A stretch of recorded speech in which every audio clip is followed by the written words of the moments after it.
Hello, welcome to another episode of Necessities of Life. This is actually my first video in my ongoing project, which is my new little, hopefully going to be my new little studio. It's a bit of an old shed that was in the yard where I'm based, and I basically just patched it up, got rid of the windows, closed it in. So the first video for my new studio, but it's not finished yet. Just very quickly before we get into today's little episode, which is how to record a petrol tool, the pull cord.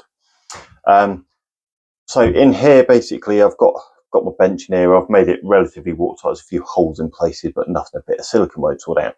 I'm not overly too worried about it in here because this is basically my little home project, not something I'd do for somebody else.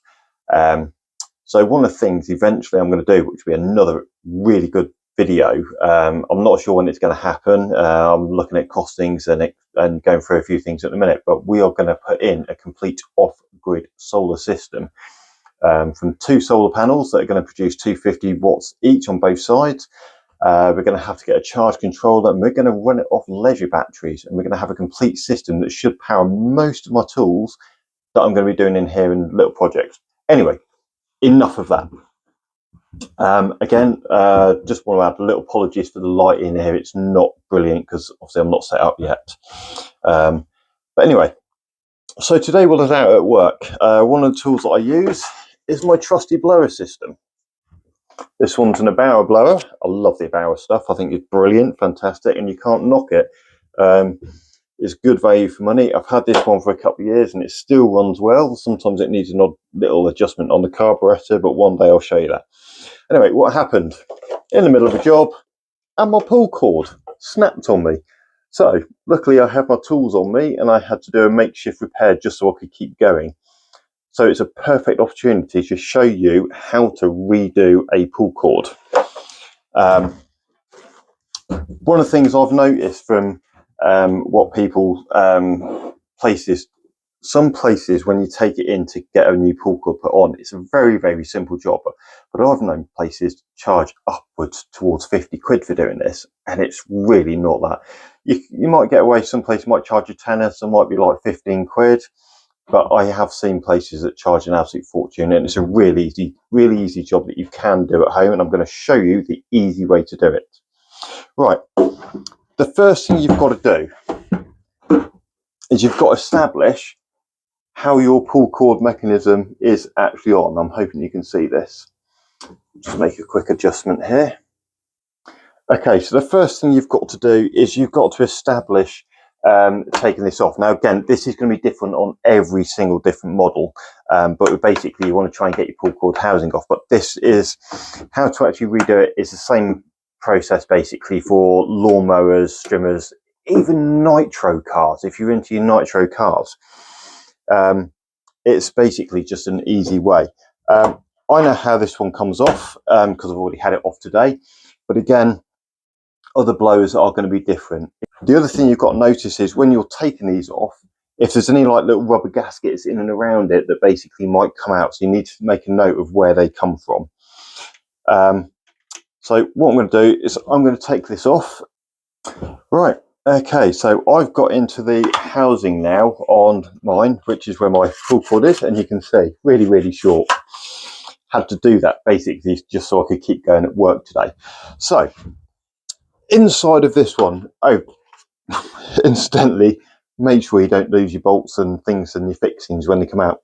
So inside this one, I'm not sure if this might be the same on other blower units, but there is inside this just this little black sheath thing in here that basically I think it just stops dirt and grime hopefully getting in.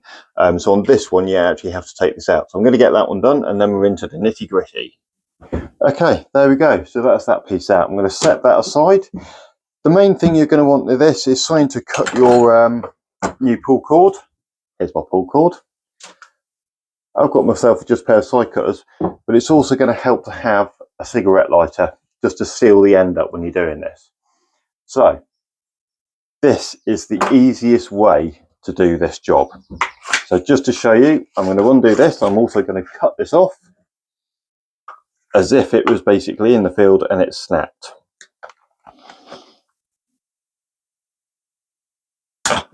Right, there we go. Ready? 1, 2, 3. There you go. It's all retracted and it's now wound itself up.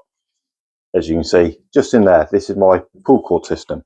So normally what you'll find is, because on these you've got to take this middle bit out to get to the little screw bit that's to get to the knot on the other end of this. Now normally you'll find there'll be like a big screw on this, but this is a weird design. It's got this weird clip on it that basically holds the flywheel bit in. So anyway, I've got that off.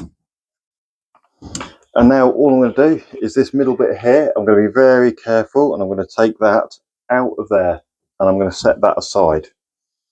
Now I can get to this bit here where my knot is. What we're going to try and do is we're going to try and leave this in place now while we try and do this knot.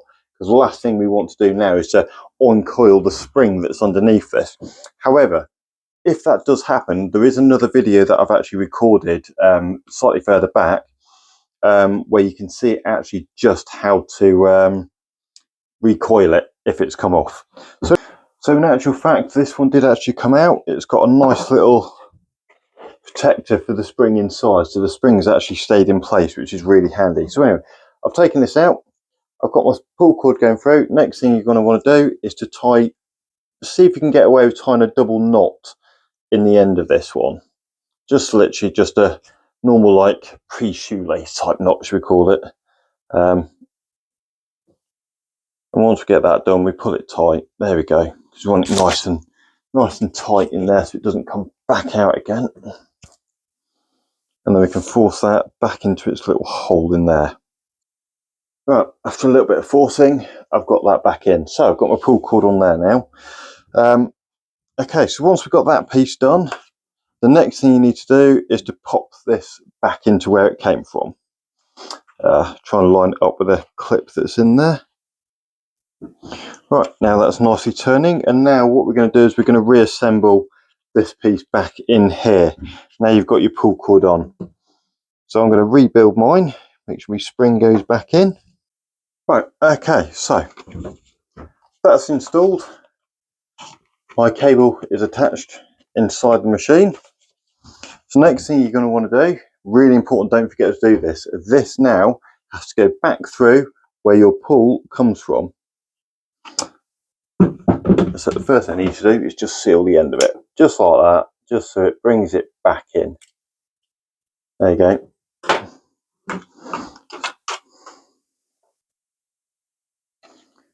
There you go, and that's that now through. So once you've got it there, this is now the point that you want to figure out how much cord you want on it for your pull. So try and sort of muscle memory. I probably want to go for somewhere probably about that, I think. We'll try that to start with. Again, if you've got the remnants of, if you have the remnants of the rope, you can sort of work out how much you need on it. Annoyingly though, I didn't have mine, so I just literally just bought a couple of meters from my supplier that supplies it for. But any like tool hire place will keep this stuff in stock. Right, once that bit is done, you then got to thread it back through your handle. Another important piece to remember to do that, because if you don't do this, this is where you end up in trouble. So on the pull handle, again, a double knot. That'll stop it from coming back through the pull handle when you try and do it, because otherwise then you've got to take it all off again and start again, and it's a absolutely giant pain in the neck. It really is. So that's now on. I pull that back from your handle, and that is now on nice and tight. Right, so here's the next thing. Right, what you need to do now, you've got your handle on, take your cord. This is the really important bit now, how to recoil it. I've seen people that try and put it all under tension and then wrap the cord around. Really hard work, and it's the way I used to do it a long time ago before I figured this method out. So what you're going to do, pull your cord through from the inside like that. Yeah, pull it through. Now you just want to put your cord under tension. Now I would probably recommend that you try and do about 6 turns. 1, 2, 3, 4, 5, 6. Once it's under tension, hold your handle, pull it all the way back through, and then see how much it's gone in by. So this here, it's about right. I would probably think that I might try and see if I can put one more turn on it. As you can see now, it's all nice and in, and that is the way you do it. Again, if you want me to show you how to do that again quickly, I will. I'm not going to disconnect it though. All I'm going to do is pull my cord all the way back through and let it unwind itself. There you go. Right, back to normal again. Okay, now they do put like a little tiny notch. I don't know if you can just see that just there. There's a little tiny notch there that you could hook your pull cord in. So again, you want to turn it from where it is towards where the pull cord goes through, because that's where it's going to spring back from. So I'm going to go aim for 7 turns this time. 1, 2, 3, 4, 5.